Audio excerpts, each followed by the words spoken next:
Welcome to Allies or Enemies. I'm Jess. And I am Sean, and today we are talking about wild gardens. And our copy was provided for review, but the thoughts in this video are all our own.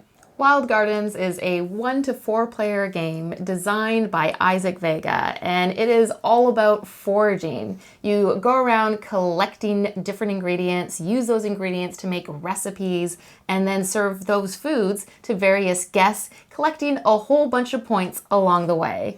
Now let's take a closer look at how it plays. You start the game with an empty board, a few action tokens, and a forager ready to forage. On your turn, you choose one of your action tokens, move whatever distance is on that token, place it on one of the sections of your player board, and then do that action. The actions include foraging, which lets you gain ingredients from your space, cooking a recipe using the ingredients you have, serving a cooked meal to a guest, reserving a card to cook or serve later, and studying to check out a book and gain a new skill. If you have any skills attached to your chosen section, you will also activate those. At the end of each day, you choose one of your action tokens to place on the location board and get a bonus. At the end of 3 days, you flip your location and start a new trip. And at the end of 2 trips, or 6 rounds, you add up all the points you gained from both normal and jar scoring, any endgame scoring from guests, plus a few extra points for leftover ingredients, and then the greatest forager is named. So I think the most interesting part is that you've got your basic actions, but you're going to be upgrading those. And that is a really key thing because we learned very quickly the value of being able to pick and choose what additional actions you want to do along with those basic actions. And that can really shift the direction you go as well. Yeah, I think in our first game, we were like, oh, it feels like you have to do so much foraging to finally get to make recipes and do the rest of it. And then it took us kind of a game to realize oh no, we should really be adding all different ways to get ingredients onto the bottom of that. Yeah, and it can be a tough decision of what to buff it up with as well, because foraging always seems strong, or being in the same space that gets you double of an ingredient as well. But even just getting points, it is quite beneficial to be able to have more choice on where you land. So the plus or minus 1 movement space can be particularly helpful on the picnic, if you want to land on a picnic spot to serve guests or to cook food. That just lets you do that more often as well. Yeah, and I should use that more. So I really like to buff something up with a whole bunch of the foraging for sure. And I like to put that on the cooking serving one because it feels like then I can cut out a step, go there, and as long as I kind of target what I'm foraging with,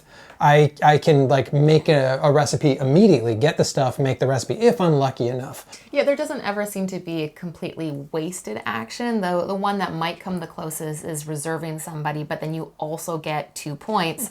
And I have found that reserving can be incredibly important because it's quite often that we're gunning for the same person. And if I'm really kind of hoping I could get them, but I'm a few turns away, I'll want to reserve them to make sure I do. And if you're mean as well, and we've both done this at least once, where we see, oh, I see, they have all the ingredients for this person, I'm just going to take them. Even though I can't make them, I'm going to make them at some point, and it's 2 free points for me.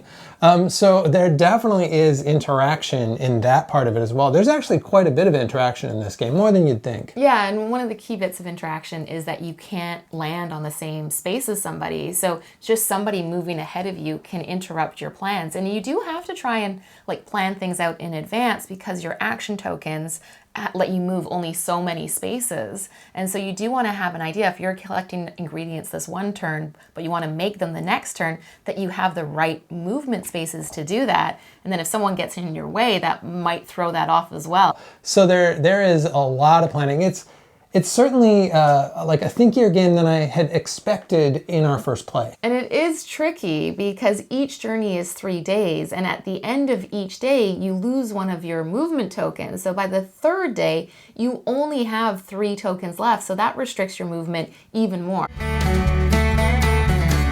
And those bonuses are going to change most times that you play as well, because there's this deck of cards that is the different places that you're foraging. And those all have different in the morning bonuses, and then also at the end of the day bonuses. And those morning bonuses are going to give you like free foraging, or they're going to let you cook something, or they're going to do quite a few different things that are really kind of game changing. And that's just kind of one of the points of replayability in this. The other biggest differences are, well, there's two sides to the board as well, and it actually does feel pretty different on both sides as well. One of them lets you like wrap around. Yeah, you kind of Pac-Man out one side and Pac-Man back into the other side. Yeah. Yeah, exactly. And then there is, I think the biggest thing are all of the different guests you can serve, because the different guests have different bonuses. So some of them will give you like just a lot of points. Some of them will give you a power if you discard them. Some of them give you a pretty strong power when you serve them. Some of them might be like not a lot of points, but give you a jar. So that's another path you can take, because there really are these two different scoring tracks where there's just the regular points and then the jar scoring track. And for the jar scoring, usually those cards will just get you 1 point and a jar. But then anytime you're able to score your jars, you add up everything in your play area. And the way the jars work on the scoring track is like sometimes it moves like 5 points along. So even just moving your jar a few times can get you a lot of points when you add the two together at the end. Yeah, and that is really satisfying as well, like that you have those two ways to go. Because last time we played, I was doing everything as like immediate gratification, and you were doing everything like building this engine. And at the end of the game, I think I won, but only by like 3 points, because all of a sudden in those last couple rounds, you had this huge catch up, because that jar scoring, you scored like 5 jars, can equal like 20 points if you're doing that in the right part of the track. Yeah, and it is a little bit tricky because you have to find the jar scoring opportunities, but they are usually included as one of the end of the day bonuses. And the thing I hadn't mentioned yet too is a lot of the guests come with end of game scoring as well. And so that's going to shift too, because often you're going to have to like collect a whole bunch of one type of ingredient or various scoring conditions that will shift what direction you go. And one thing though with a lot of the replayability is it is kind of dictated by what comes out. So there is, you know, a fairly good chunk of randomness in this game. So you may have to kind of hedge your bets a little bit. It's not really a negative, but it does mean that you can't always have exactly the path you want to take. So there is a little bit of a mix of planning ahead and, you know, going with what is available. And I think not being able to take the path you want to take ties into how you're building your actions as well, that we already talked about. But that is a huge part of the replayability, because depending on what tokens are available to study will change what actions you choose and how you're using those actions significantly.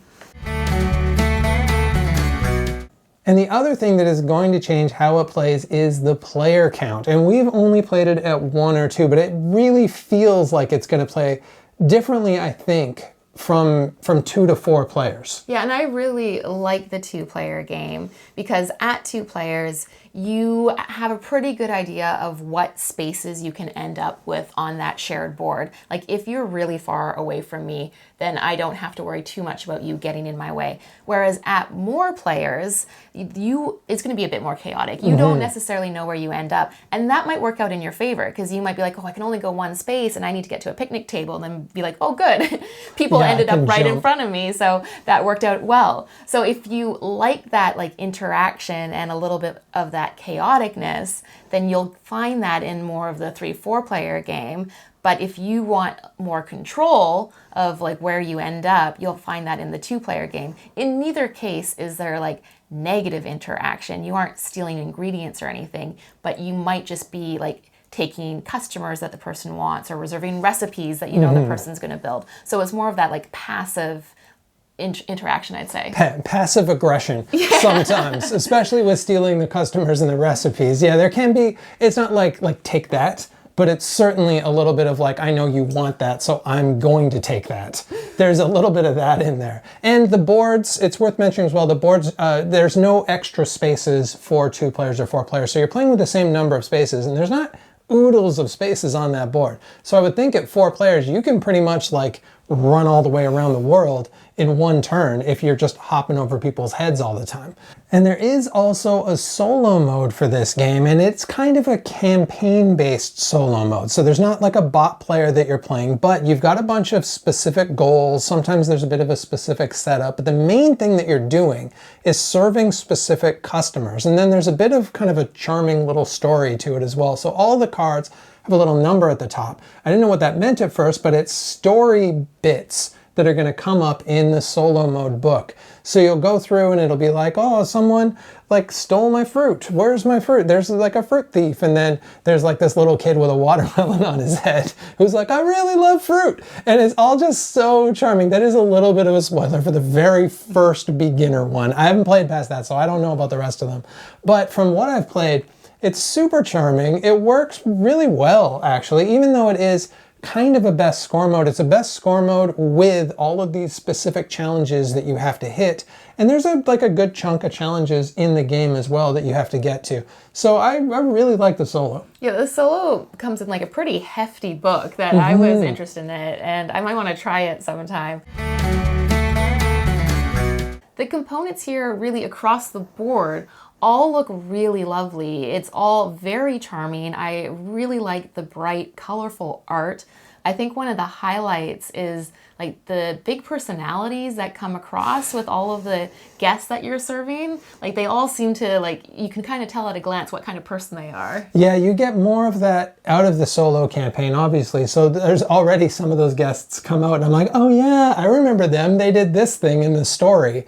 But even without that, yeah, they all have, like, you just look at them and you think, oh yeah, this is the story for this person. And there's some animals in there that are really cute, and the cards are really lovely. Yeah, and I really like the chunky meeples that you are, the people that you move around. They look really lovely. There are the different types of tokens. So in like the base game, you just get the cardboard chits, but those work really well. There is, like, we have the wooden upgraded version, which is nice too if you like the wooden bits, but I don't think you need, because the chits are nice. Yeah, I don't think that they're necessary, especially the ones that go on the board. They are nice. They're definitely nicer. So if you like to have things blinged out, by all means. But if you don't, and we often don't need that, I don't think you're going to feel like, oh, I wish, like, I need to have that, because all of the ingredients are, you know, they're all individually shaped. They all look really solid.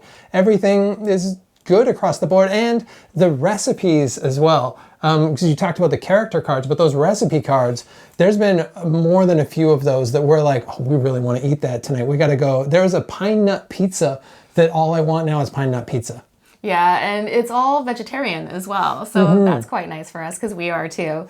And the study books, those are the real highlight. And in the base game, they're just as fancy. There's no those aren't an upgrade, and they look so fancy. The one, because I want to just find some negative, because I feel like we're just gushing over this, but the one negative is on the board, it can sometimes be tricky to see which ingredients connect to which space. It's not always obvious.